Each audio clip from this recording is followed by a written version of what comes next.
Sofia Airport. Here we are again at Sofia Airport. Time to go immediately through the security control and then the passport control. And we're off to Poland.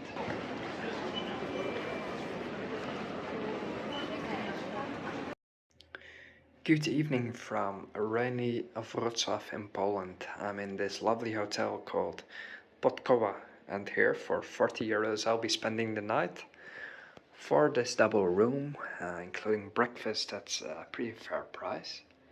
Weather is a bit drizzly, it's getting a little colder, it's almost autumn. It is, what is it, 22nd of September right now, so it's a Bulgarian National Independence Day, and is it? Yeah, I think so. And here we have the bathroom, and yeah, here we are, Poland again. Right, first night here in Poland, and I chose a place to have gyros at. Lovely big portion. Time for dinner. Cheers from Wrocław. Nice alcohol-free beer.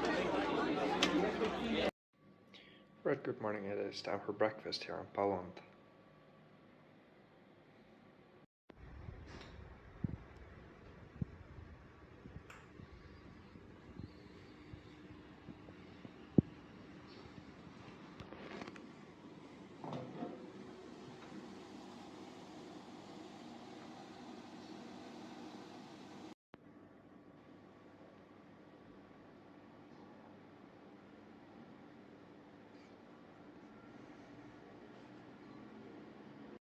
Wrocławskie, Jaworzyna Śląska, Wałbrzych Główny, Jelenia Góra, stoi na torze przy peronie 5.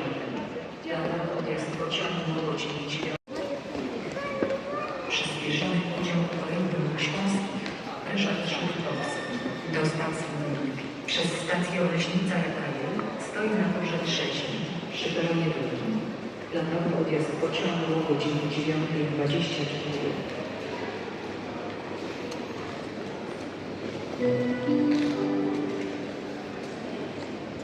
Pociąg jest do stacji Przemyśl przez stację Brzeg, Częstochowa Strawy, Rzeszów Główny, stoi na torze 7 przy peronie 4. Planowy odjazd pociągu o godzinie 9:27.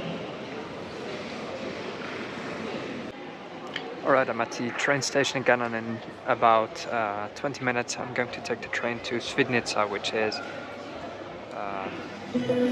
on the route to Bielwa Zachodnia at 9:40. Pociąg do stacji Śląska Kolejowa przez stację Wrocławskie, Jaworzyna Śląska, Wałbrzych Główny, Jelenia Góra odjedzie stąd przy peronie 5. Prosimy zachować ostrożność i nie zbliżać się do krawędzi peronu. Życzymy Państwu przyjemnej podróży. Śląska, Lewica, Bolesławiec, Ząbkowice, o 28 przy peronie 4. Prosimy zachować ostrożność i nie zbliżać się do krawędzi peronu. Życzymy Państwu przyjemnej podróży.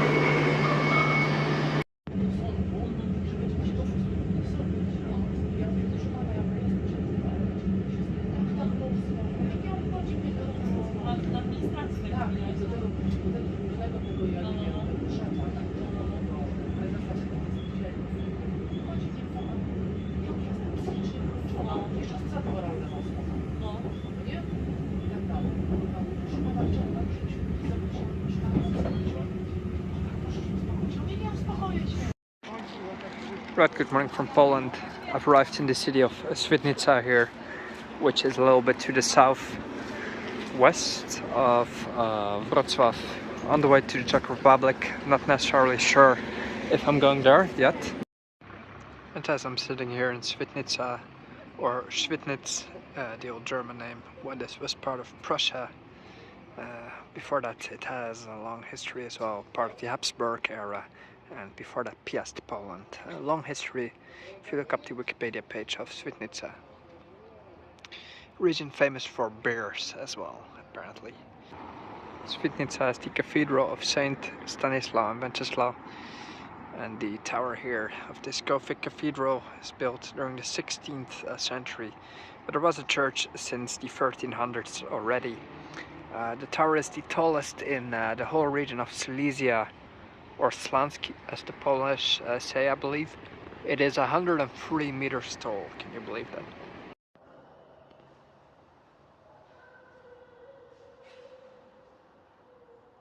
Za zmarłych polecam Eucharystii, za świętej pamięci Eugeniusza, zmarłych z rodziny Buczma i Szynków, za świętej pamięci Andrzeja, Halinę, Helenę i Stanisława. Popraszając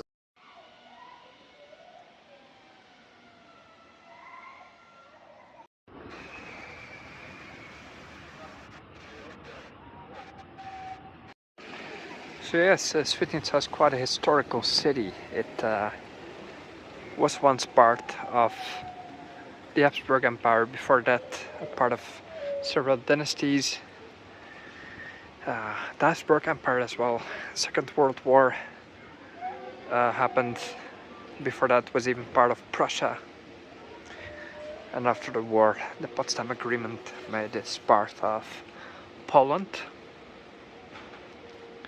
And Germans were expelled from the city, and Poles from other regions were brought to live here, mostly from the eastern regions of Poland that were then handed to the Soviet Union as part of the Potsdam Agreement as well.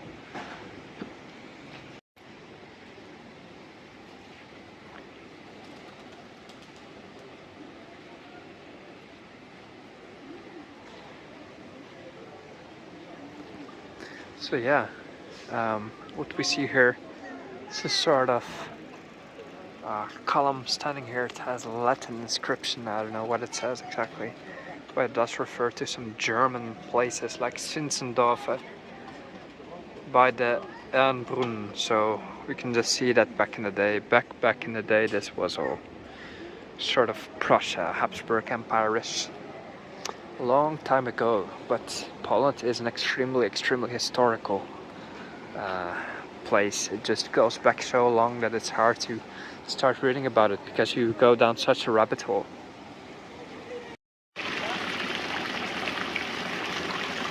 So there's a sort of food truck market going on. I don't really eat at food trucks, I always prefer a restaurant. But yeah, they do have nice events always in Polish cities. There's always something going on. Look at this, there's beer tasting and stuff. It's a region famous for beers. In Świdnica, many beers are historically brewed, and even the oldest restaurant in Poland refers to this place, and it says, or its name is Świdnicka Piwnica, referring to the city.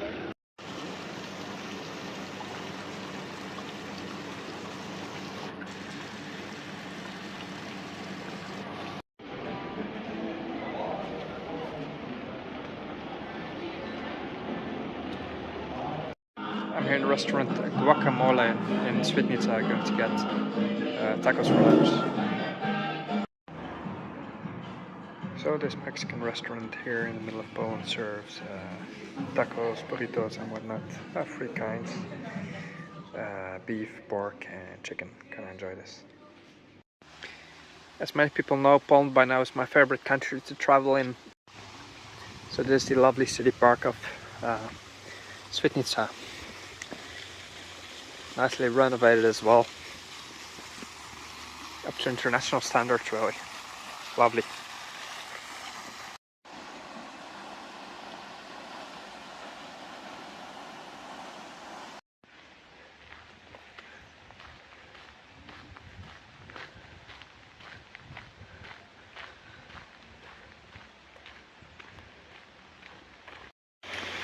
So the municipality of Świdnica made this lovely public library here in the middle of the park, and you can just open it up and take a little book to read. Isn't this just gorgeous?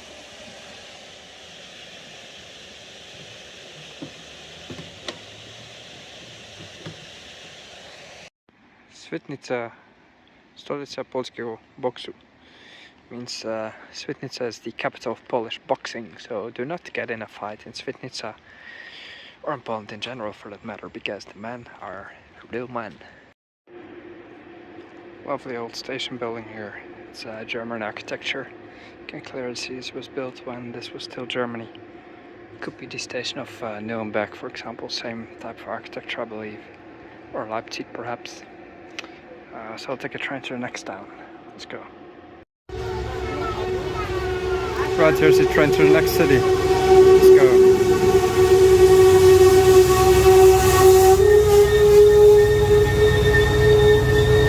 Just arrived in the city of Dżegano, or however it's pronounced. And I walk into the city. I have no hotel yet, and I'm not sure I can actually stay here. But look at this nice old German building here. I wonder what this building was in the past, but it's nice to see all of this architecture. Although it's abandoned, I can only imagine what it must have been. Maybe a hotel, I suppose. Far back in the day, like 100 years ago or more. So in this town there's a lot of these old German houses and buildings that are not renovated because we just have cost a fortune to renovate such an old building. And the people just don't have that. There's still people living in them actually, but lovely. I wish I could have seen this back in the day. So there on these stones it says about in 1904. So it was built in 1904, over 100 years old. These buildings, made by Germans. There's so many of these old German buildings in this city. Look at this one. Also definitely over 100 years old. Just quite interesting to see all of this. And then you have these Polish built buildings from the communist times right in between sometimes. Oh, nice old Mercedes by the way. When this town was still part of Germany, it was called Reichenbach, referring to the rich stream, let's say, of the river that flows through this town. And here's a nice contrast between German buildings that were, well, some were renovated and some were not. As you can see, this is the old glory, essentially. And Reichenbach, there's two Reichenbachs in Silesia, and this is Reichenbach am Eulenberge, and that refers to the old mountains, the old bird. And the old mountains are not too far away from here. Reichenbach am Eulenberge, that's where I'm walking right now. And after 1945 it was renamed after a Polish scientist instead of the German name, obviously. And yeah, then parts of back then Germany were handed to Poland, and to me it's just fascinating to see all of the old buildings. Absolutely gorgeous. So here there's several things catching the attention. Once again, these old German buildings, but what we have here is the synagogue, and we all know that the population was decimated, but at some point nearly half of the population of this town was from Jewish origin, and the synagogue was once decay and has been repaired to its former glory. It could use again a lick of paint, but at least it's still standing. And look at all of this. We can clearly see that we're in a bit of an economic, I wouldn't say backward, but not yet fully developed area of Poland. It used to be old textile centers here that then were, well, communism happened obviously, and a lot of things happened in Poland, and we all know that it's hard to get back on your legs after all of these events, and that's still progress. And here we see a monument, probably to the prosecution of the Jews and the horrible events of World War II that took place in the whole of Poland and Europe.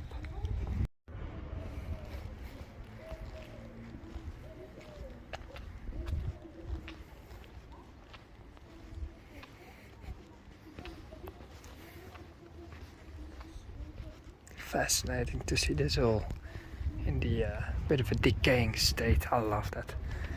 There's really a place in Poland that doesn't see any tourists, or very few. It's off the beaten path. Lamp bulbs from the communist era still, probably, or even before, I'm not sure. It could be quite old.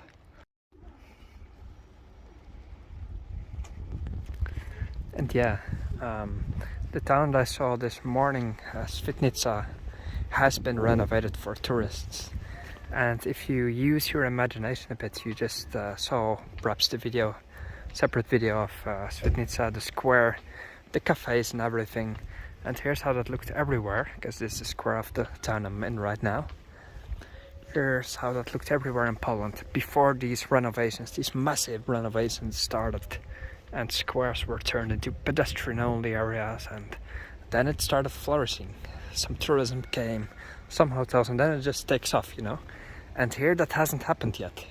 So here's the main square, and trust me, in 10 years, this will all be cafes, tourists, little hotels, kids playing around, and this is how it all used to look. Hasn't been touched up here yet. That's quite interesting to see, but it will happen. And on the other side of this square, you see it actually starting this renovation, and they do it quite neatly in Poland, as you can see, quite differently than in Bulgaria. A lot more attention to detail, and that's obviously a good thing. And that will mark the beginning of the metamorphosis of this little town. As you can see, it's still a little bit sleepy for Saturday afternoon, but it does have potential. And this is the Občina municipality of this city. As you can see, just the attention to detail in everything, just a nice historical touch. And all of this is something that you would probably never ever see in Bulgaria. Not in a million years. It just doesn't have that culture.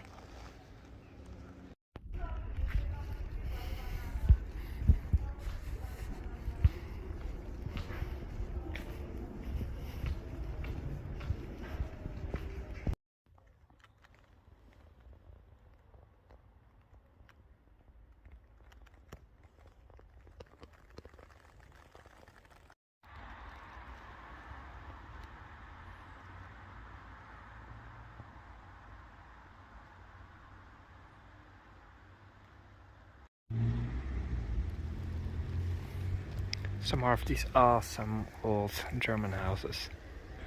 I should say now Polish houses, but I refer to the architecture, not the politics or the history. What is it actually? Art Nouveau. But I'm in love with history in general, just that you can see it visibly. I really like that. And you can actually see it and touch it in Poland.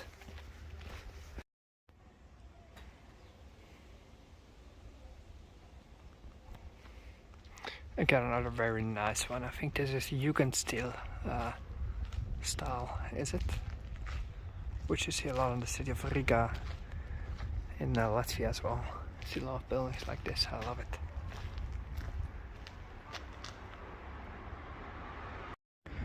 This is an old restaurant here, and it says they had rooms as well.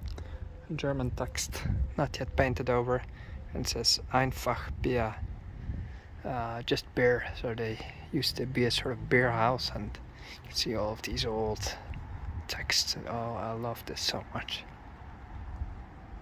Gasthof am Linden, or something like that, by Linden Guest House.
I'm in the little town of Ząbkowice, which apparently earlier in German times was called Frankenstein, because apparently the Frankenstein castle used to be here as well. I had no idea, but here we are. Let's check out this place.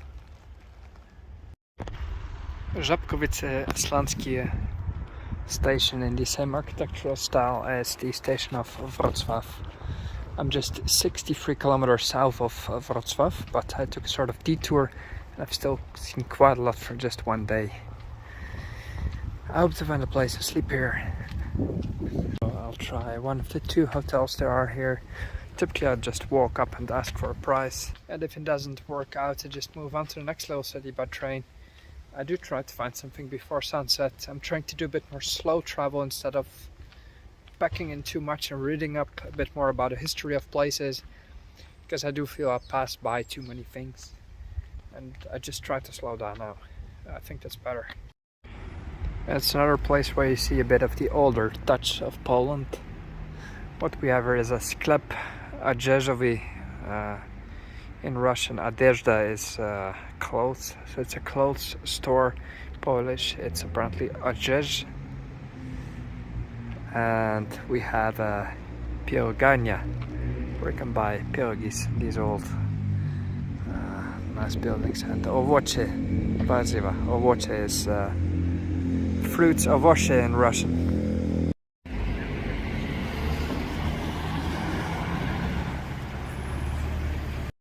Just to tell you a bit about the current prices in Eastern Europe.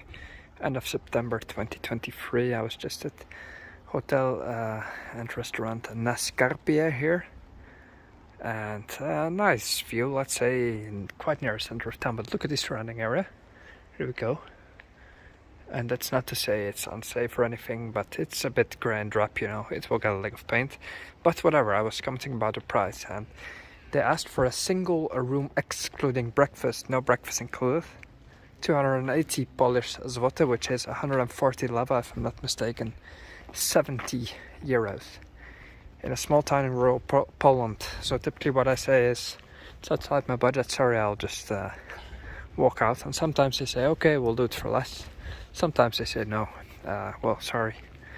And then just find the next place. But you see that in a place like this, currently in Eastern Europe, you pay prices that are higher than in rural Italy.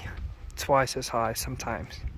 Because I know the price in Italy and Germany, for example, they're a bit lower in rural places in these countries, like this one. Now look at where you are, it's nothing special, right? That's the current price level because of the inflation, and it's a bit weird, all of it. I don't know how I feel about this, because it's a strange situation for everyone. They don't sell the room right now, so what's the point? Like, it's literally not worth 70 euros, you know? And this is literally the area where you would then be staying at for 70 euros, you know? It's, I mean, come on, guys, come on. You see what I mean?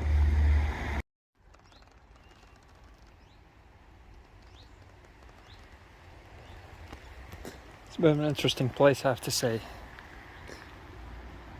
Actually, there's German graves still here in the cemetery, as you can see. Ida Hausdorff and Berthold Hausdorff from 1921 and 22. Born in Welzig. Der Glaube tröstet, wo die Liebe weint. Interesting, really. Or here, Atman Joseph, what's it say? Elchirch? Anyway, I cannot read the script, the Gothic script. So I don't just randomly walk onto cemeteries, but I saw this abandoned church, and that obviously grabbed my attention because it looks lovely. This is the type of stuff I like, just feeling history. And what's quite interesting is in here, this monument which says Leben, Tod, Auferstehung, and this is a monument It says den Bürger unserer Heimatstadt. So because of the people were the original Germans living here, they were expelled at the moment that the Potsdam Treaty came into effect, the Potsdam Agreement, I should say, and then they were expelled to Germany, the ones that had not been killed before that, and then Poles came in from other regions of the larger territory and then came later. But this is all German, the church, you know, everything left abandoned, sadly. But the people, it literally says this is a monument for the people of our motherland or mother town, let's say. So people were expelled and they, let's say, did a sort of dedicated trip here to honor their elderly, their I should say their ancestors, you know. It says Major Konstantin Schattinger, who lived from 1859 until 1908. And here are these stones all just left.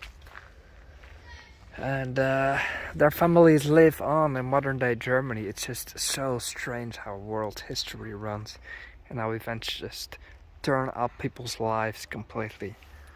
No, obviously not mentioning anything about the role of Germany or whatever, but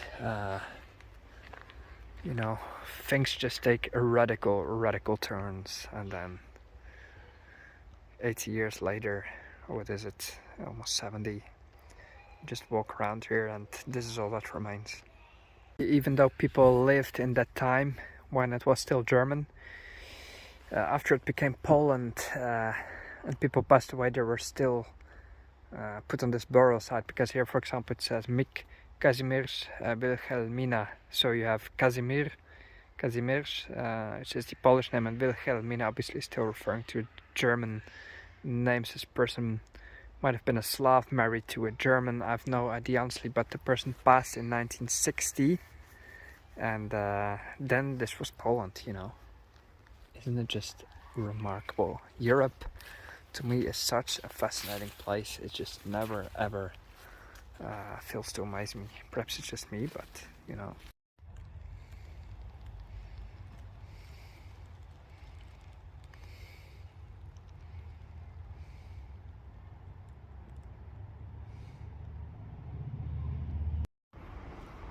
There's the church from the front. Oh, lovely. It's a shame this is abandoned.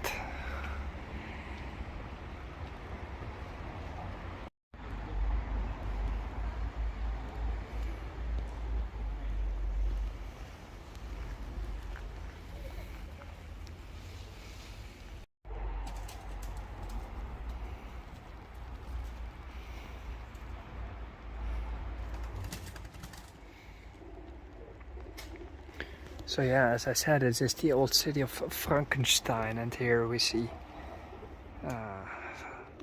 sort of memorial mentioning Frankenstein. It says zum Gedenken an Erdmann Josef Tschirsch, den Stadtkämmerer und den Stifter des Brüderklosters und des Krankenhauses in Frankenstein, die Bürger im Jahr 2007. He was a city hall representative and a, how should I say, a leader for the large monastery and hospital in Frankenstein.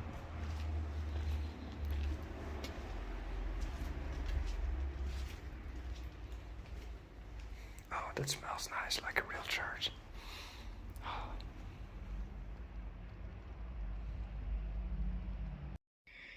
So I'm in the Hotel Dolnoslansk here, and this is what I found, an expensive room, although it does meet the needs.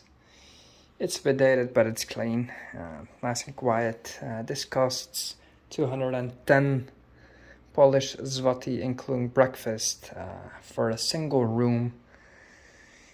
You get a little bed, and how much is 210 zloty? It's about 105 Bulgarian leva, 50 something euros. That's nowadays the price is. It's not too bad, honestly. In the Netherlands you would pay a lot more. But yeah, keep reminding yourself that it is a remote location outside the tourist season right now, and the prices have really increased. That's just all I'm trying to say. It's not like I cannot afford it. I easily can. Here's the view, and that's not much to write home about either. But I do love this sort of remote little places, so I choose these on purpose. I'm not complaining or anything. I enjoy the vibe. Right, so I checked into the hotel. Now I'll take a walk through the center. Let's see what there is to do here. Here we are, historical Frankenstein. So somewhere here, I still actually need to read up on the history of the place, but somewhere must be the ruins of the Frankenstein castle. Oh, it's okay, thanks.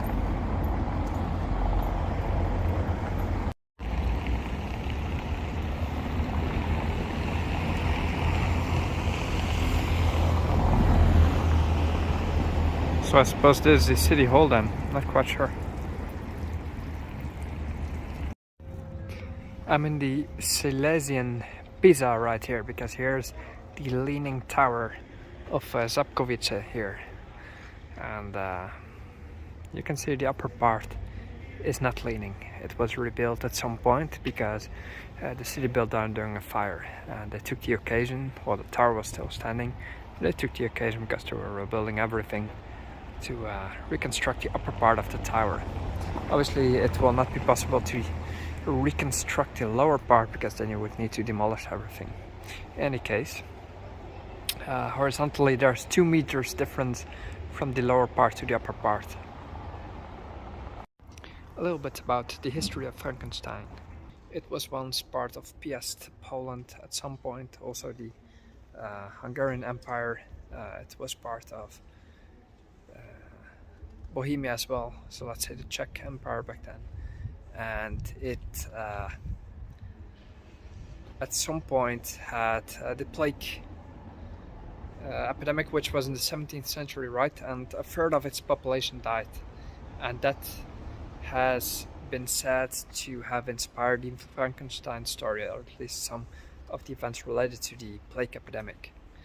And again, after 1945, before it was part of Prussia, and then the war happened and it was switched from the German Empire to Poland after the Potsdam Agreement.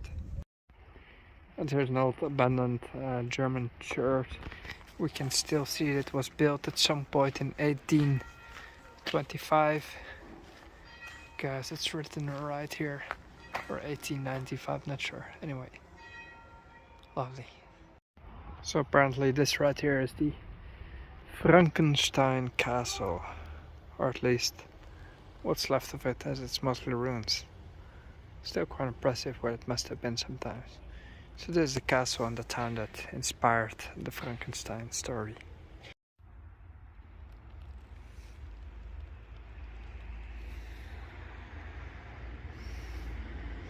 Just look at the history of this place. Wow. So I ended up in Pizzeria Milano here in the town center. There's few options to eat, but I found this lovely pizza, or the spicy one. It looks great, so gonna enjoy this. Costs €5 for a small pizza.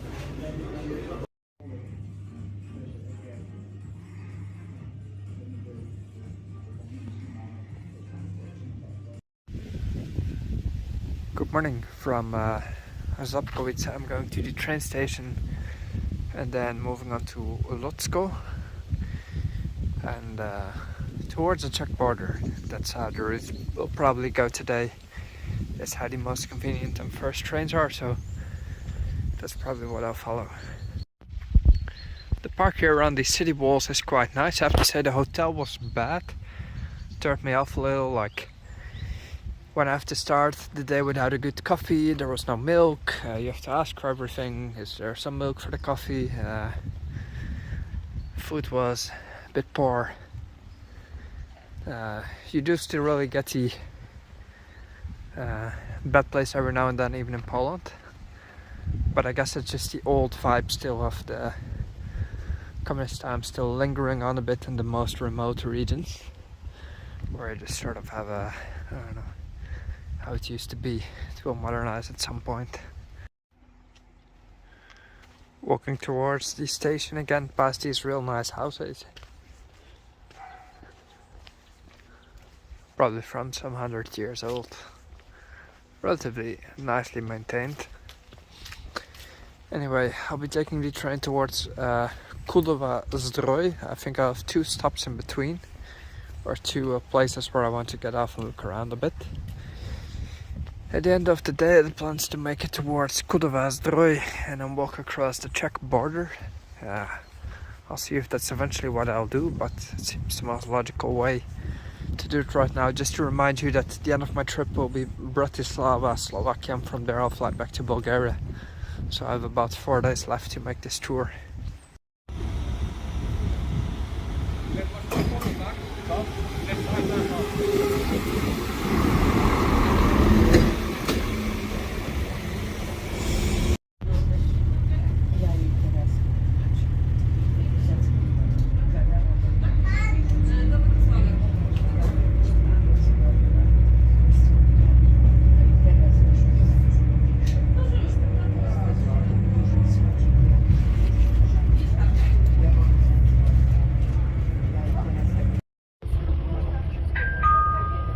Następna stacja Książek. Stacja na żądanie. W celu zatrzymania pociągu poinformuj obsługę. Arriving in Kłodzko city. Check this place out. Should be nice.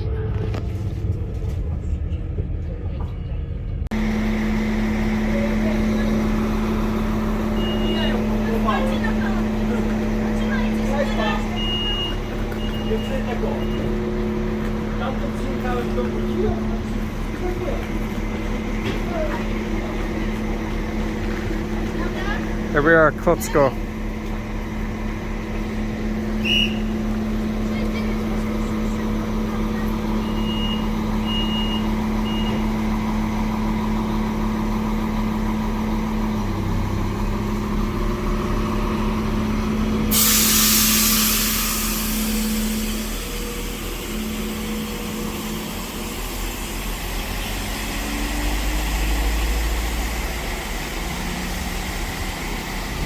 Nice little diesel trains in this remote area of Poland.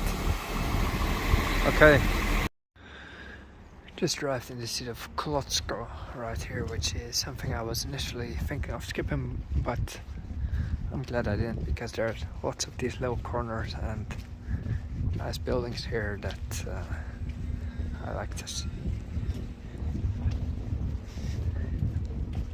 So I arrived in Kłodzko, a city I was initially thinking of skipping, but I'm glad I didn't. It's a city with a lot of these hidden corners and statues here. Still from the German times. This says Franz Wagner, Bildhauer. Glatz, I guess that's the old name of Kłodzko, 1930. So back in the day this was a German city, nowadays it's Poland. As with most of Silesia, the province I'm currently visiting. Can you believe having this place on your own on a beautiful sunny autumn day? This is Kłodzko right here. Old German city.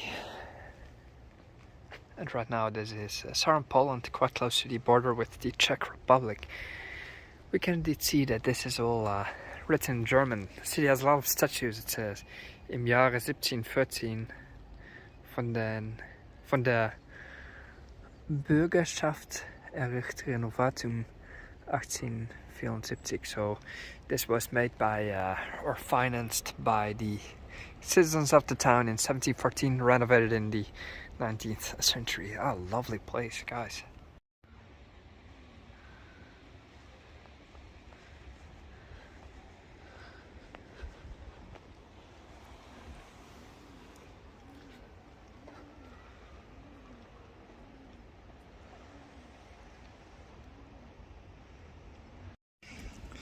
Polish security camera right there, overlooking your every move. Quite a lovely place to live she has. Oh, these statues are just gorgeous. Hundreds of years old. Buildings too. Look at this one, wow, it's an original untouched German city.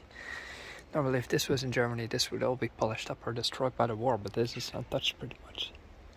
Wow.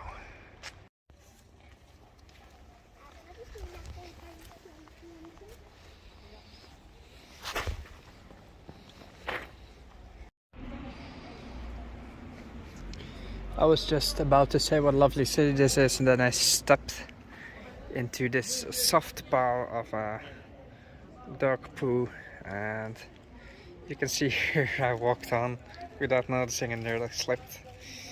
So yeah, my shoe is a bit of a disaster right now, and that's anyway, that's life.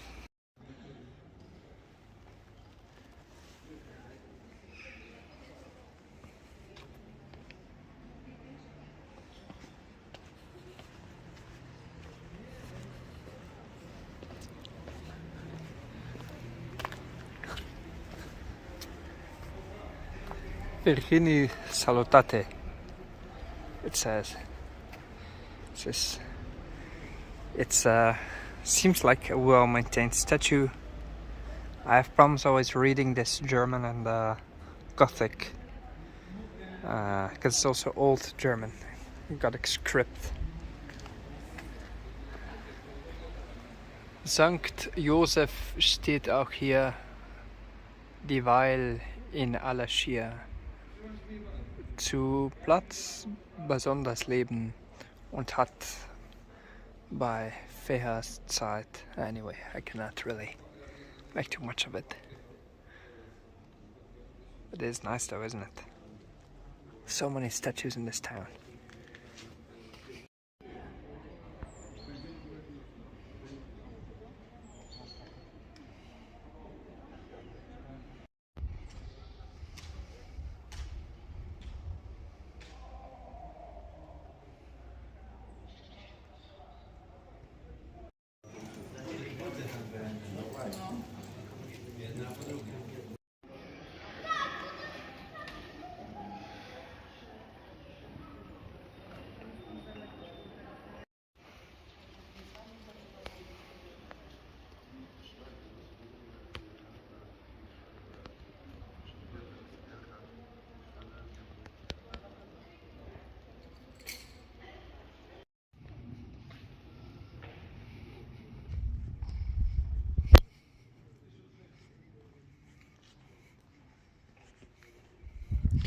So that's the Church of the Assumption of the Blessed Virgin Mary, the oldest church in Kłodzko, surviving to the present day. It appeared in written documents for the first time in the early 12th century. Wow. Yeah, so when I looked in Google Maps, which I typically do to estimate whether I should visit the city or not, I had no idea this would be this cool. Like, I normally just click the city name and see the pictures. But Kłodzko is one for the list, really. This is one of those last cities in Europe that has not seen a tourist boom yet. Yes, truly, Central Europe, this is a completely unknown city. It could fit in with the bigger cities like in the area in terms of history and sites, perhaps, at least on a smaller scale, but still, look at this. I'm always fascinated by these old untouched buildings. Look at the lamp over there, this lamp, the lamppost.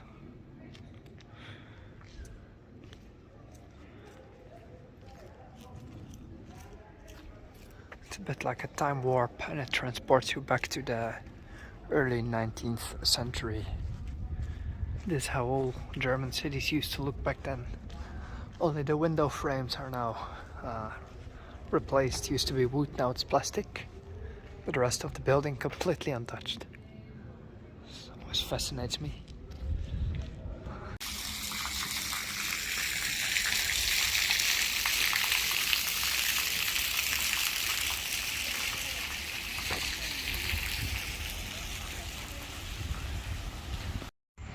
And there's an old villa or a city house, also about 100 years old, or could be from 1930 or something, untouched. Oh, that's quite nice, the architecture. I'm in love with all these little towns in this region. And I think I made the right choice for this itinerary to come here. I was a bit doubtful, but you never know unless you go there. You can never judge of the pictures. Perhaps you can judge from my videos that you should visit. If you have the same interests as I do, perhaps. And here you can see what used to be a bakery, confectionery.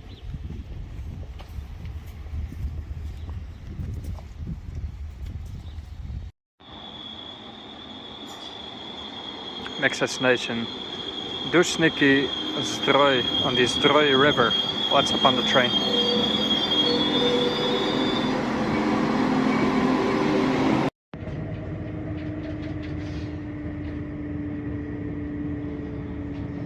Also a refreshment on board the train to next little town, Duszniki, I believe it's called. Passing by a lot of these old farmhouses, which are quite interesting to me to see as well. Probably built in the 1930s or something.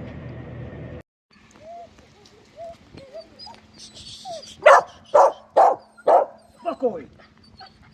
To ten, co myśmy zamówili? Bo myśmy ten zamówili, to jest w środku.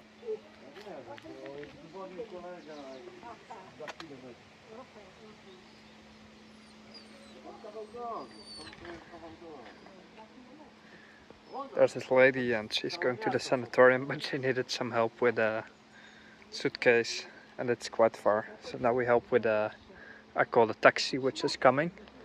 And she said, okay, we'll take you to the center and she'll continue back to the sanatorium. So I always help elderly people, just like this man.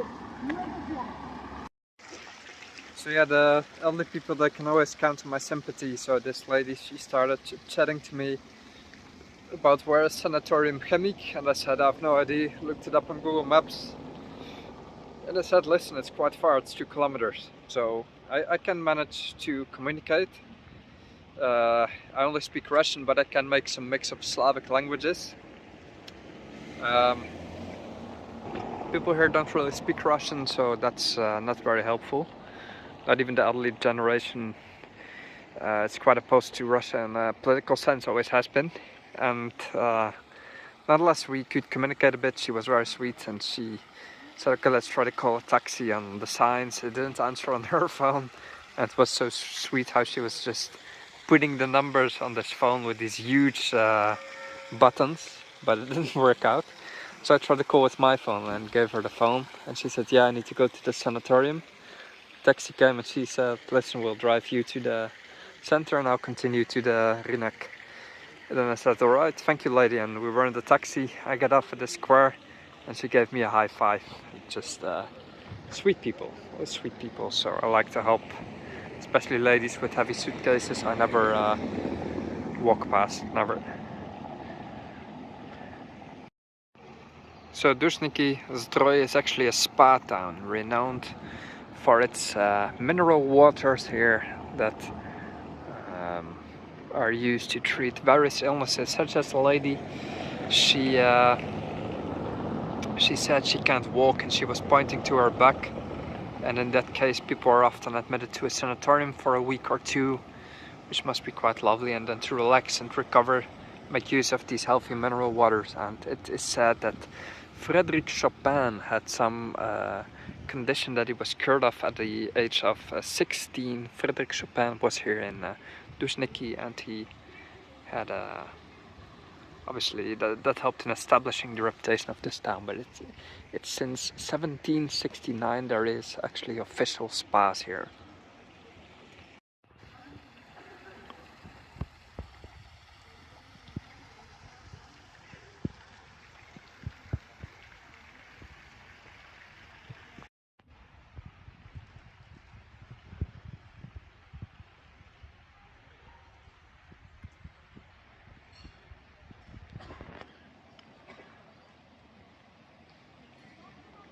So the town is a little bit of past glory, although I'm sure these spa resorts are quite lovely. It's a bit far from everything, that's why tourism, well, there is tourism, but it still needs to grow a bit, I think. It's a little bit hard to reach if you don't have a car. It takes quite long to come here by train. It's a little bit outside of the regional centers, but nonetheless, I think once you're here, it's quite nice to spend a few weeks. I mean, if you're at pension age and you can go to sanatorium, why not? I think it's a good thing to have.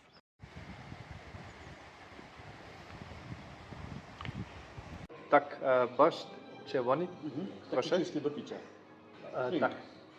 Tak, super. I pierogi ruskie i piwo ciemny cytrum. Citron. Tak. 0,5% alkoholu. Nula. Zero Fint. 0,5. Okej. Może być? Okej. Dziękuję. Dziękuję. Dobry. So I have an alcohol-free beer here. Litovel Cheni Citron. Dark lemon. Should be nice. So a borscht here. Red beet soup and pierogi with, what was it, potatoes and cheese and alcohol-free beer. Time for lunch. There's a train from Zdrój all the way on the Czech border to Warsaw. So it's this intercity train. Right here it runs on a diesel locomotive. Perhaps later it changes to electrified, because we're quite a ride all the way to Warsaw on diesel. But we're waiting for my train to Zdrój, which should be on the way, and then I think the train to Warsaw leaves, although I don't see it on the schedule. Anyway, the Google Maps schedule is often not complete depending on the country, but in Poland it's relatively reliable. The station ticket booth is not working here, so I bought a ticket online through the app.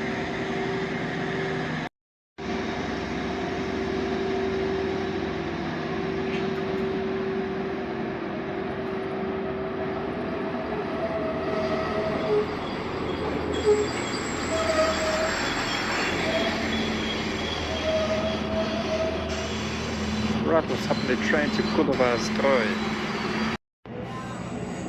Already approaching Zdrój, which will be the final destination of this train, and from there on, if you look it up on the map, you'll see it's quite close to the Czech Republic. I'll probably be walking across the border at some point during this day, and following or continuing my trip to Czech Republic towards Bratislava.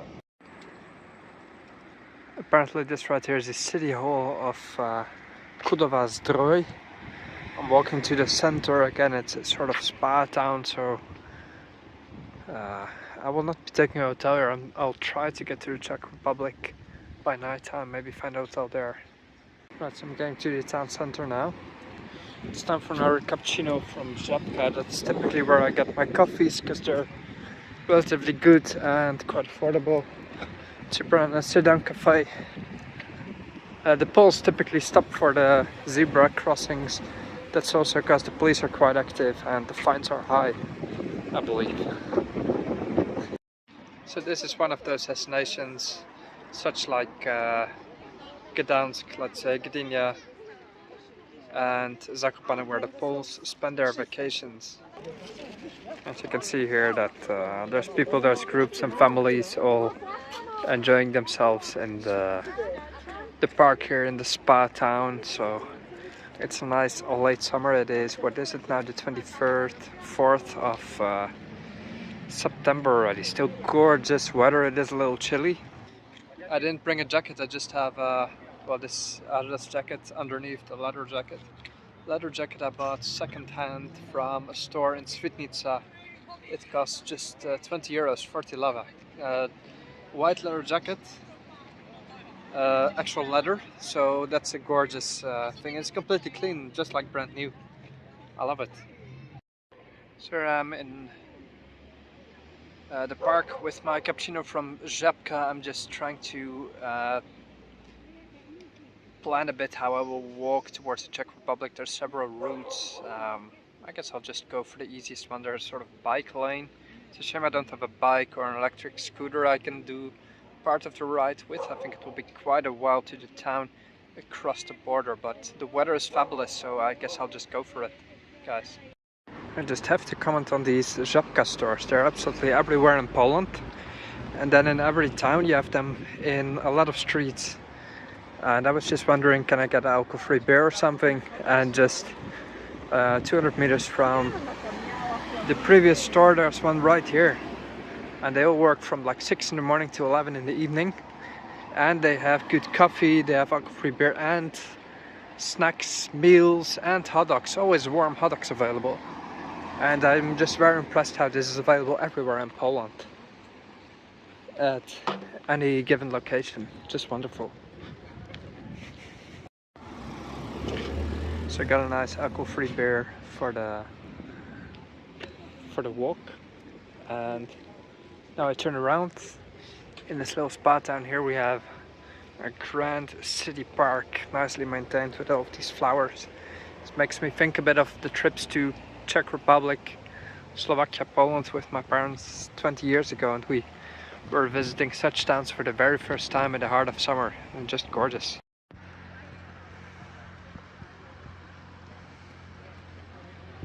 It's quite lovely now, isn't it? Look at this nice infrastructure for tourists, wheelchair access, everything. Just nicely thought out with attention to detail. Now, typically I know what to expect when I go somewhere, like I do a little bit of research, I look at places on pictures, but look at this, just a nice beginning of autumn though, isn't it? Just this little palm forest here. Makes me think of Saudi a bit, the palm trees. Unfortunately the flights to Saudi get cancelled. I was planning to go for Christmas because I didn't really celebrate Christmas, so I thought excellent reason to visit Saudi in winter, get a bit of sun. But I think they cancelled the whole route from Sofia, so I got my money back, but no flight to Saudi.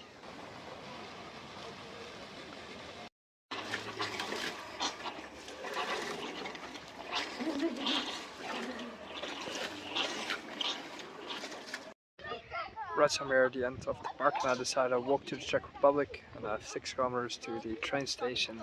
In any case, it's good work to do so. I hope I'll manage. The route is pretty good for pedestrians, let's just try it. Right, time for my last chilled drink here. I got an alcohol-free beer from Żabka before I start out on my 6-kilometer hike to the Czech Republic towards the city of Náchod. Actually, I'm planning to go to the town of Velké Porici or Malké Porici, and from there take a train to Náchod. That saves me some 3 kilometers of walking. Let's try that out. So it's a left turn here, and then I'll be in the Czech Republic basically. Oh, I think the border is exactly here. I see already a Czech sign with Malá Černá on the left there. And this right here is actually the border as well. And you can see the little fence there, let's say. This house is in the Czech Republic. This probably used to be a, I don't know, a fence or something here. But this cafe is on the Czech territory. You can see it right here. This is the border. These stones with a P mark the Polish border. Exactly here, see? This is where it runs. And I'm in the Czech Republic, the sea. Interesting. This is exactly the border running right here past this village. Right now I'm in the Czech Republic. This is quite interesting, isn't it? One of the border posts in the book. So I'm walking into the Czech Republic right now. No idea what I'll do yet, honestly. It's quite an adventure. It's almost 6 in the evening, so it is almost, well, it's autumn, so the days are not that long. I need to figure something out, but I'll see what I'll do. So it's 162 kilometers to Prague, 1,195 to Paris, 478 to Warsaw.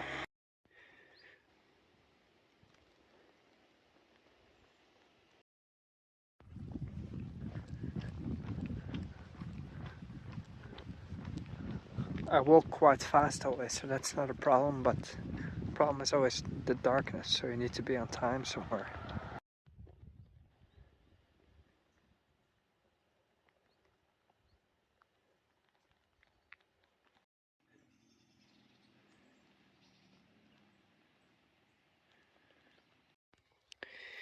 So I was waiting for the bus, but because I don't have any cash on me and I doubt they accept card, well, some city buses do here, but as I'll just walk through the fields for 4 kilometers to the next town. 4 kilometers is really nothing for me.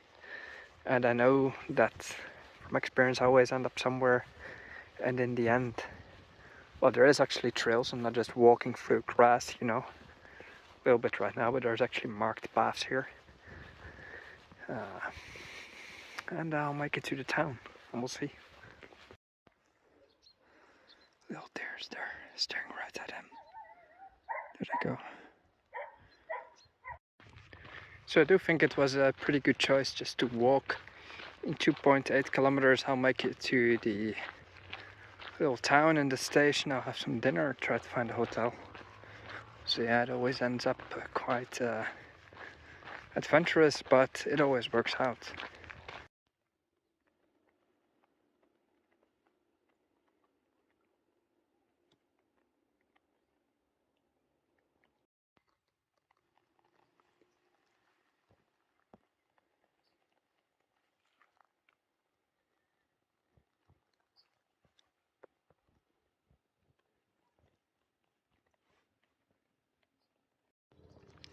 So it looks like I made it to the town Velké Porici. It's about time to find a little guest house or take a train to the next town because it's about to get dark. It's not that long anymore.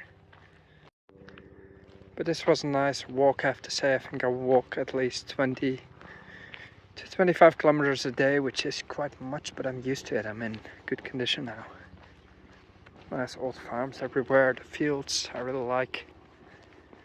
Central Europe, and just it's easy to hike because it's not Bulgaria and there's no dogs attacking you in every little field you go. Here you can just walk with less concern. Also the trails and the paths are more accessible in general. And here's the town center. As you can see, there's not much to do. Although I'm quite glad that I made it here finally to Czech Republic. It was a bit easier than expected, but a long walk nonetheless. One of those lovely quaint Czech villages, perfectly manicured, and right now I'm walking to the train station. We'll see what my connections are from here. Alright, made it. Alright, so there was a bus, no train. I asked some teenagers for help, and they were very friendly. They say, sir, you need to do this and that, you can pay on the bus by card. And I followed their advice, and they were right, so I'm on the way to Náchod. For 35 euros I found a hotel right here. If you want to know the place, let me know. But here we are, finally. So it is almost 9 o'clock. I'm going to find a place to eat. Normal restaurants close quite early in the Czech Republic and Hungary and countries like those. So it will probably be kebab of some sorts, but here we are. Glad I made it. Like always, there's always a way to find your way through Europe. So found a nice kebab shop that's still open. So this is the actual town here. There's not much to do except some brawling Czech people when the bar is closing. I know that people love a beer or two in the Czech Republic, and you can't blame them if it is the literal country where beer was invented.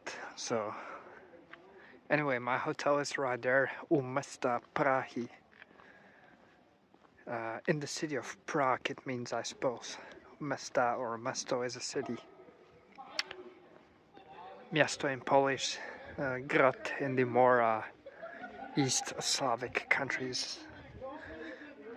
Russia, Bulgaria says grad as well. Anyway, I'm going to take a rest in my hotel here. Lovely little town. It's time for breakfast here in the Czech Republic, city of Náchod. I have an English breakfast and a cappuccino. Wouldn't expect to find this in a little city like this, but here we are. Nice. Top of the morning from the city of Náchod here in the northern Czech Republic. I'm about to go on the road again. I have no idea what I'll do yet. Perhaps visit Hradec Králové and Pardubice, where I haven't been before. But I do need to make my way to Slovakia because I've just 2 nights left and it's relatively far if you take these local train routes, and I don't want to jump ahead all the way to Brno right now. I just do want to see a bit more of the Czech Republic now I'm here. So I need to make a bit of a wise itinerary and I'll just do it on my intuition. Let's go.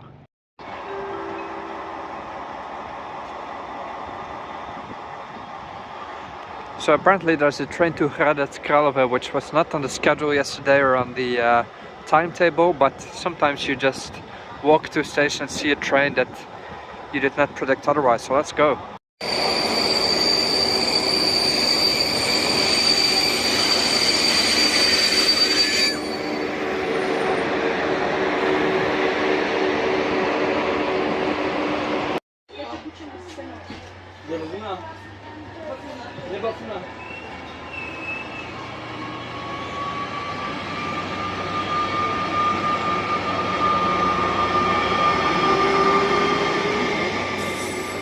Right, somebody trying to Hradec Králové.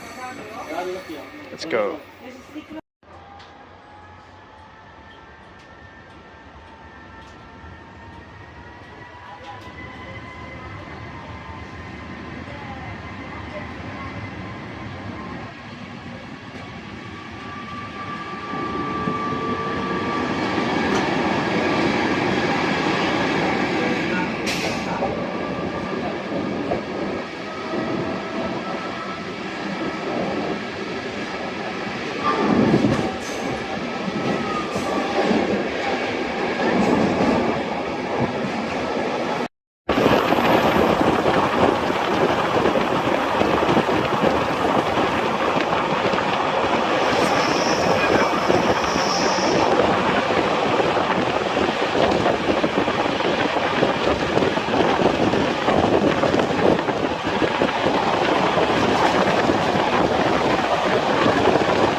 Made it to the city of Hradec Králové, which literally means the Queen's Castle. Because at some point during the Habsburg Empire, queens inhabited the city. They had a castle which by now is destroyed. And the name still lasts. Before it was just called Hradec, meaning castle, but then the queens named it after themselves, or it was named after them. Haven't been here before, will be quite interesting to see this city. Made to the city of Hradec Králové, and what I see first is this brutalist church right here. Haven't seen something like this before. Let's check it out inside.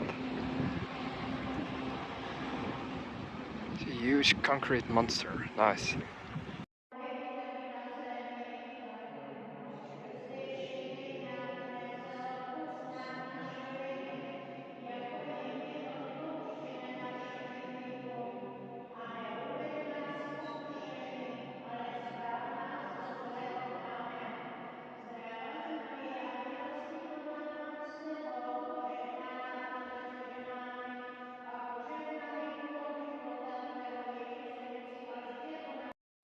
Nowadays a little house like this, not even near Prague, but some village in the Czech Republic, costs 180,000 euros.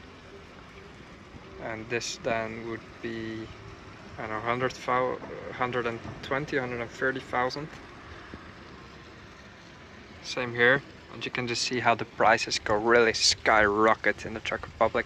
Central Europe, Hungary, Slovakia are becoming horribly expensive for people to live. But they somehow still buy because I guess the interest on the loans is quite low. Anyway, these are rentals. Time for cappuccino here on the terrace. Nowadays costing almost 5 Bulgarian leva, 62 Czech crowns, which is 2.5 euros. Relatively expensive, but those are nowadays unfortunately the prices in Central Europe. Anyway, square definitely built during the communist era here. There's a statue there of Thomas Garrigues. No idea who that is. Anyway, here we are in Hradec Králové.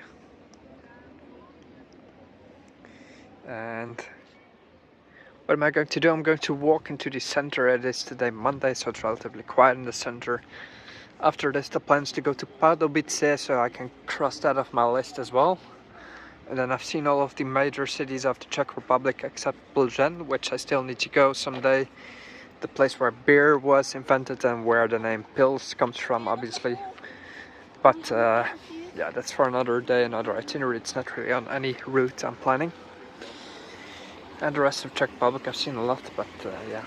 Anyway, then it's towards the east because I need to make my way to Slovakia at some point. So I've had different kinds of weather on this trip. Right now it is completely summer-like with at least 26 degrees. I think it was mostly cold on the north of the little hills between Poland and the Czech Republic, but right now it's quite hot. Because I'm again a bit on the southern plains of Central Europe. I'll be walking towards the main square. Not everything is yet renovated, but it's interesting to see these portici just like in Bologna. It's these covered walkways, so you're sheltered from the rain. Just a few European cities have that, and Bologna is most famous for it in Italy. What a lovely row of houses here. I think right now I'm standing on the back of this large Gothic cathedral. I don't think this was the main cathedral of the city. There's one more, I think, a bigger one. Or is this the main one? I'm not quite sure now. But a huge Gothic monster I saw in the picture. Monstrous cathedral. This might be the church, and then there's one cathedral. Not sure. So yeah, this actually has to be the main cathedral of the city, and then there's this bell tower right next to it of another church. Square lined with churches, really. There are several of them. What is a bit underwhelming is the amount of cars here in the square. It would be a completely different impression if you have this lined with terraces. Well, there are terraces, but you can barely see them. So I think the Czech Republic can learn a lot from Poland in that perspective. They've made it more pedestrian friendly.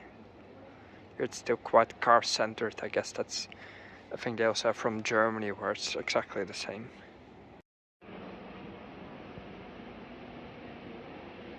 Just look at all of these towers here lined together. 3 clocks. No, 4 clocks.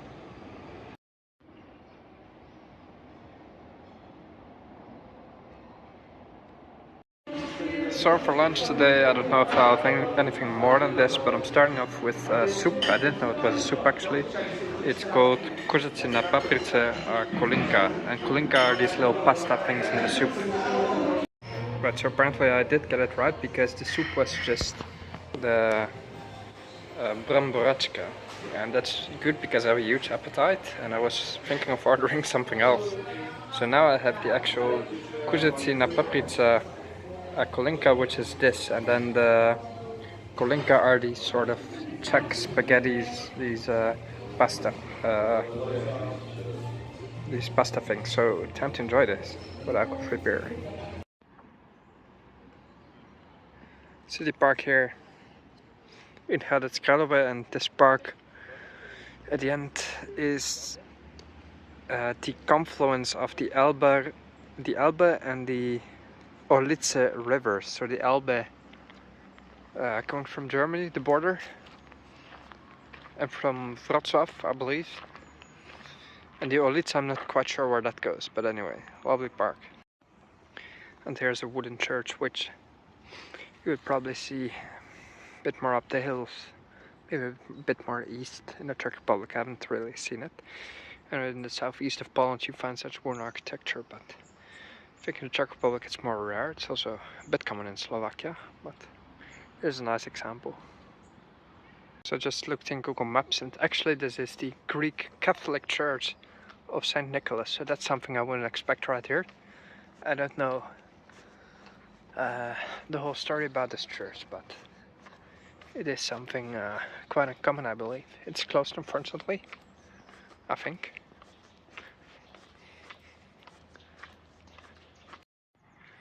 So it is the end of September, and it's not really noticeable that it's actually autumn here yet, because the leaves are changing colors a bit late, I don't know why, but it seems like it's a very long summer and it's only this tree changing a bit. A lovely place. I hope summer will last a lot longer.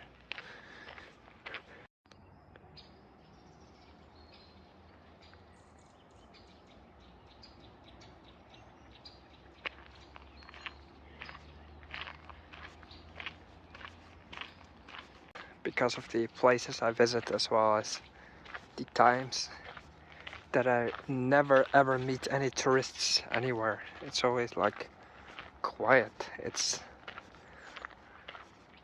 end of September right now, but there's just no tourism here. There's just zero. So the Odbyłem river is on my left and the Elbe river on my right, and I think they both continue as the Elbe, not mistaken. One of those little corners in Europe here. Alright, it's time now to go to Pardubice, the next city to tick off my list.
So now the train to Pardubice should be a relatively short ride.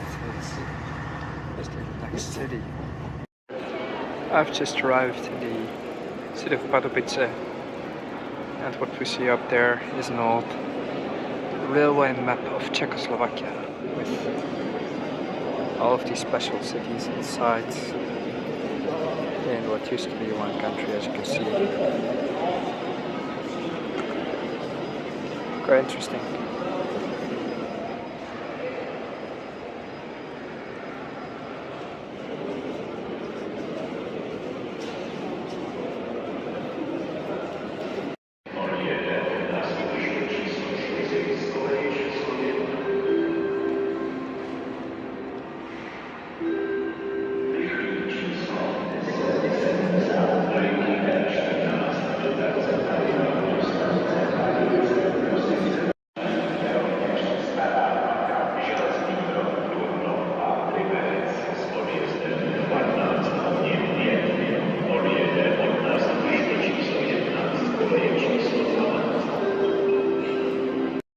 Just took this bolt scooter from the station to the center of Pardubice, which costs around €1.50 or so.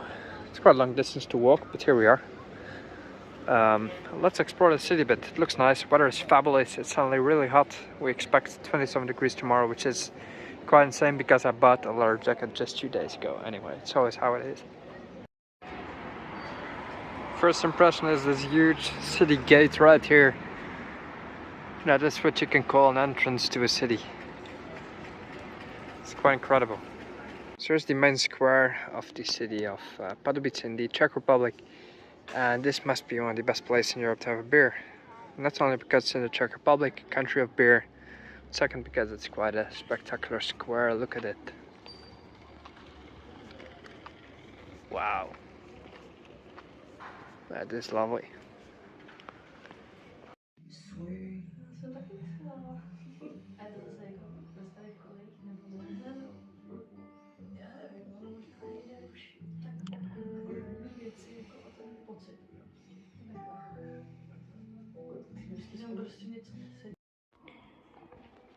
Pardubice apparently also has a castle. It's right here. I'm not going to spend the night here. I'll move on to the next little town, of which I forgot the name. but there I booked a little guest house. Alright guys, last destination for today will be Odbyłem. So I'm boarding the Regio Shark to my last stop for the day. Let's go. That's where my hotel will be. Made it to this very cute guest house in the town of Trudnik, I believe, and it's right here on this little river in the town. It's quite lovely. It's time for dinner here in this little town called Trudnik, I believe it was. No, Trudin it is. So here's my typical Czech meal. What is it actually? It's pork collar with local made pepper sauce. It smells delicious. I'm very hungry, going to enjoy this. Cheers.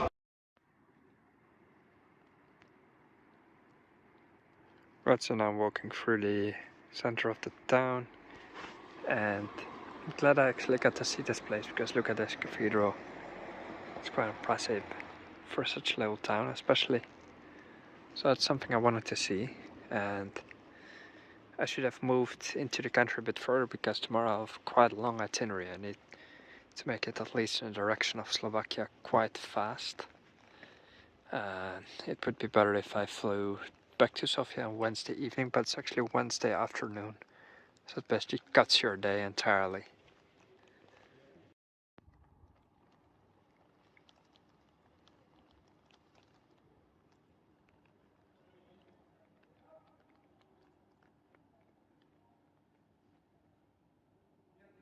It's time for breakfast here, and I have to make it southeast today. Right, good morning. Here from Odbyłem. Decided to go visit the church in the morning, and then I'll hop on the train south towards Jihlava, along the Czech-Austrian border to the east, on the way to Slovakia.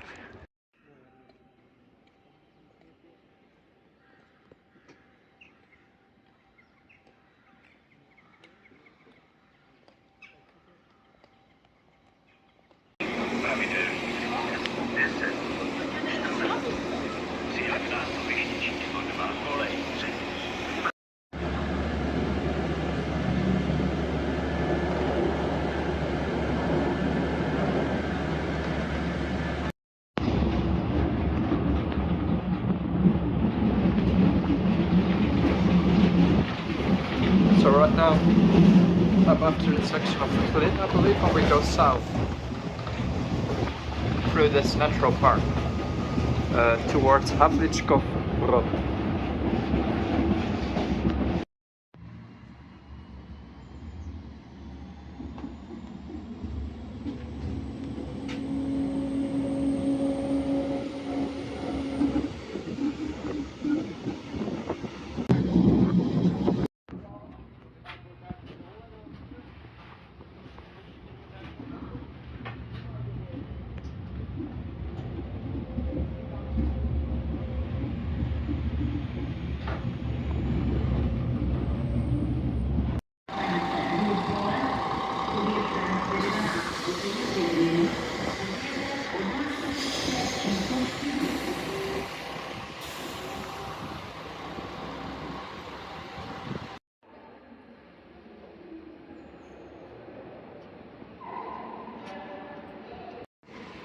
It's time for lunch here near the station of this little town. Starting off with soup, have some main course coming up as well, and a nice coffee latte. And a nice hearty Czech main course for lunch. I believe it's fried pork meat or something, not quite sure, but at the very least there's no room for vegetables on this plate. Let's enjoy this. It actually looks like it's fried mushrooms, which is something I've never had before, and it's really tasty. Walked into the center of town, it's suddenly like 30 degrees or something. I have no idea what this is. It's almost October. Anyway, it is quite nice to catch a bit more of summer. In an hour I'll be on the train to Jihlava and then to what was it called again? Anyway, Trzebic, a little bit to the east. Another nice town. Look at this one. As you can see here, Czech towns are just really cute. All the town centers are lined with such buildings.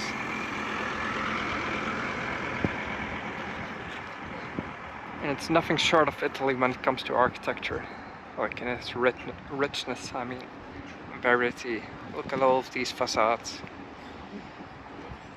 Of course, it's a Central European kind, but architecture-wise, there's a lot to see here.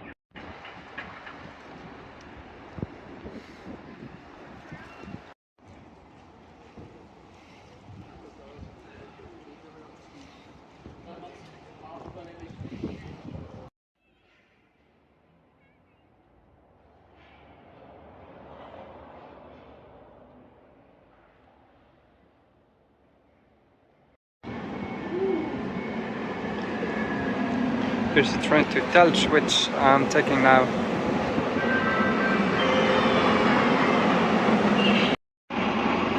Made it to the little city of Telč right here in the southern Czech Republic.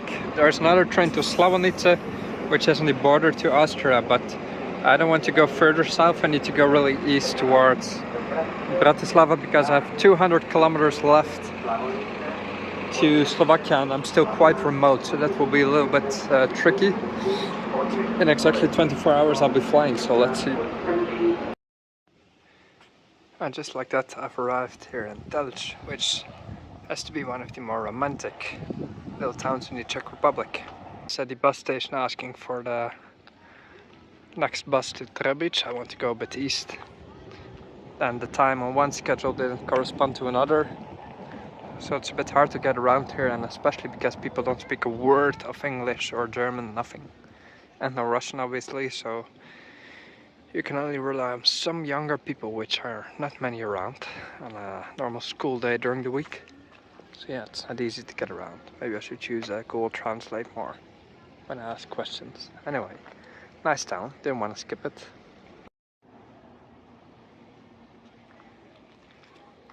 Yeah, it's very beautiful. Rustic is the right word. In terms of little towns, Czech Republic, it's top of the list in Europe. It feels as if I'm in Spain or something. Even in Mexico it looks just exotic. Looks like there could be a saloon in one of these buildings, you know.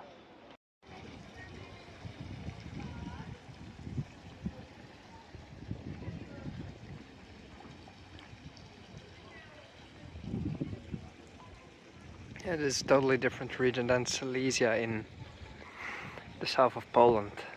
This is one of old kings, I suppose, and how should I say it, queens. The Habsburg monarchy as well, that must have ruled here, I'm sure. Still need to read up on the history of Telč. Typically I only read after I visit and I'm back in the train. It's a bit silly, but that's how I do it. Just want to call your attention to how spectacular all of these preserved houses here are. Merchants' houses, I suppose. From, I don't know, 1700 something? Must be. Yeah, this must be on the list of most spectacular town centers I've seen in all of the countries I've been, if you look closely.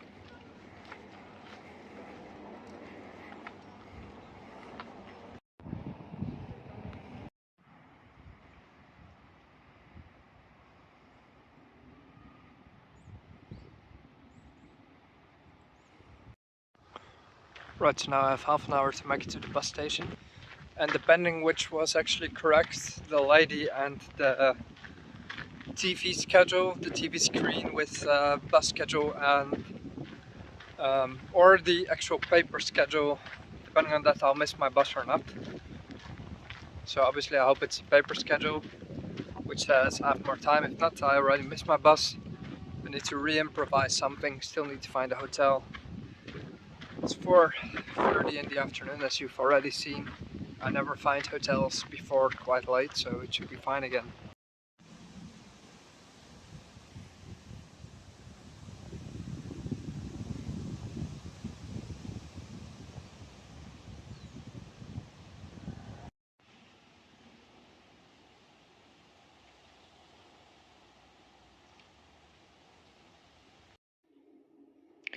For 25 euros, I'll be staying in this little pension in the city of Trzebic. If you want to know where it is, let me know. So it is basic, but it is fine. Just the lamp in the room doesn't work. The main lamp, oh, here it is. That's my bad. So here's the actual room, and it is a little family business with a lovely pub on site as well. And I love these little places. They took me in, and it's a fair price, you know. I'm going to stay here for my last night in Czech Republic, tomorrow to Brno. Then I booked the Regio jet to Bratislava, the train. So I'll make it in time for my flight. Just wanted to show the common area as well. So here, this lovely pension, you can make some tea, coffee. They have gems for sale as well. In our case, I will go to the center now to take cash because they don't take cards here. Typically I try to use my card as much as possible because I don't like to exchange currencies. But let's go. This is what I imagine when I think of the Czech Republic. These half dimly lit dark little restaurants with a few dishes and 0 vegetables, just beer and food with lots of meat.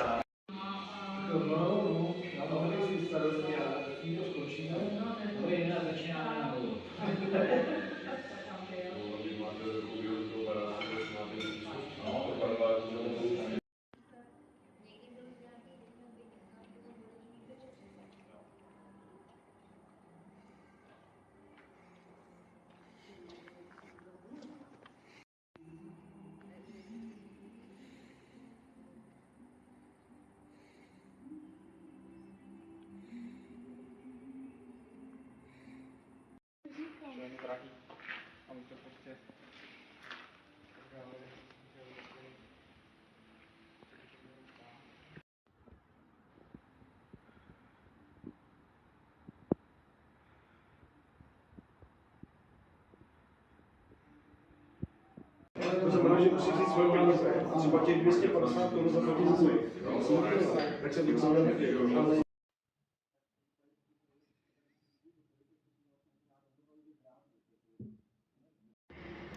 Right, good morning from the station of Trzebic. It is 7 o'clock in the morning, waiting for the train to Brno, and from there onwards I'll go to Bratislava. As you can see, the sun is coming up quick, and yeah, after that it's off to Bulgaria again.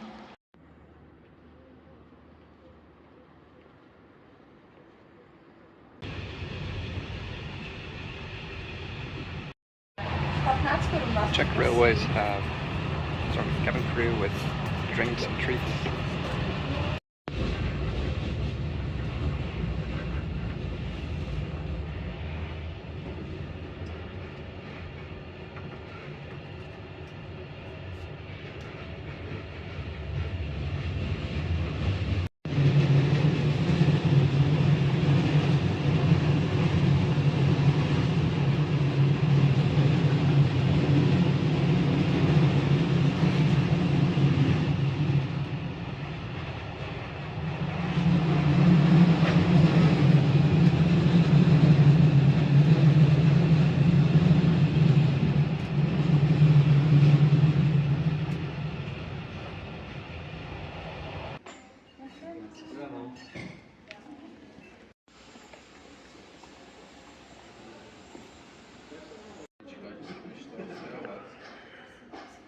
Right, it's time for a nice little treat. Got some waffles, and then I'll hop on the train to Bratislava.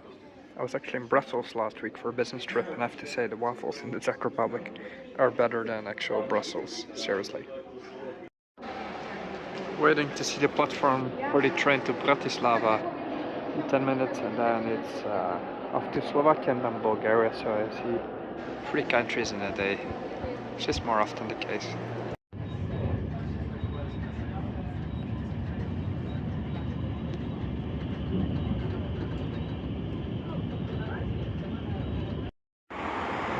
Made it again to Slovakia, the capital of Bratislava, place I've been many times. So now I'm just going to look for a date, have some coffee and go to the airport.